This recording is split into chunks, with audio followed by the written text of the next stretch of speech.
Hey everybody, welcome back. Okay, so in this video we're going to learn something very important, and it's something that you're going to be using quite often as a JavaScript programmer. So we're going to be learning about something called functions. So what is a function? So let's say you have a task that you want to do over and over again.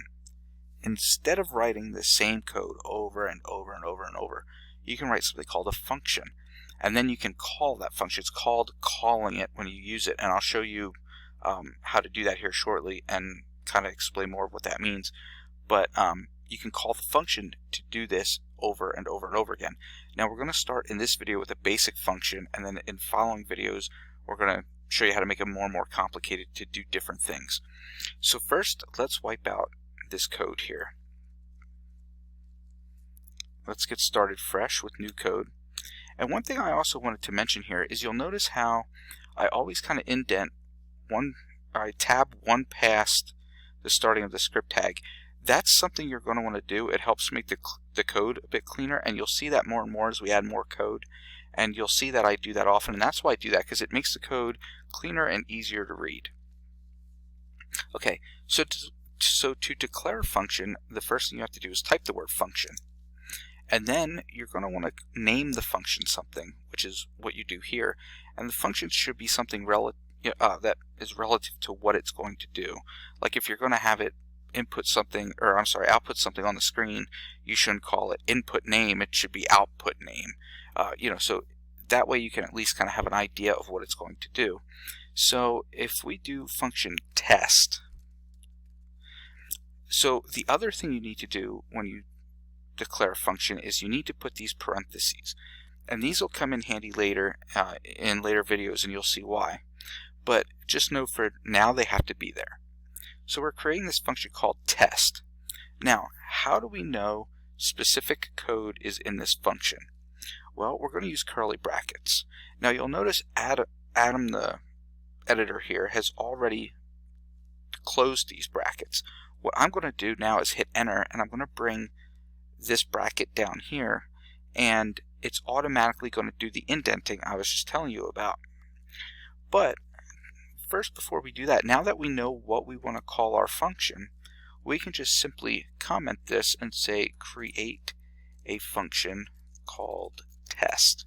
Because remember, we want to start to get into the habit of commenting our code.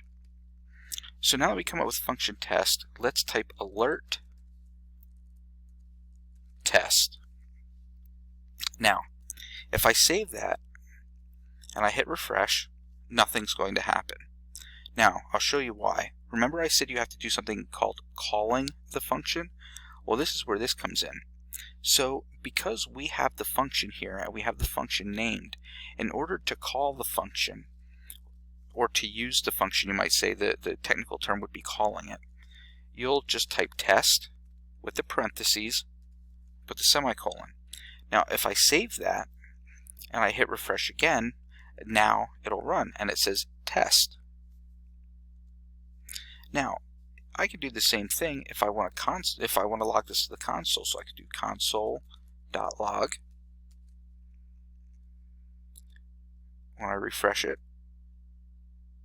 go to inspect it, and that's another way to bring up the console, by the way, is instead of just having to go through the long menu here, you can just right click and hit inspect, and it'll bring up the console for you. So let's go to console, and there it is. It says test. Now in later videos I want to show you, but you can add things in these parentheses that you can then add to your function, so that if I wanted to do test something, then down below test something else, you'll see in the later videos how these functions are really going to come in handy. But for now, I would just take what you already learned, maybe do a document.write inside here and practice just these basic functions. Okay, and also here we should have commented the code that says call function test. Okay, and that's another thing, as you're doing these practices, try to comment your code. Be very liberal with commenting your code. It's better to have too many comments than not enough comments, because you're always going to want to know what the code does. Or if you have to hand the code off to somebody else, they're going to want to know what it does. Okay? Thanks for watching. Stay tuned, and we'll get more into functions in the next video.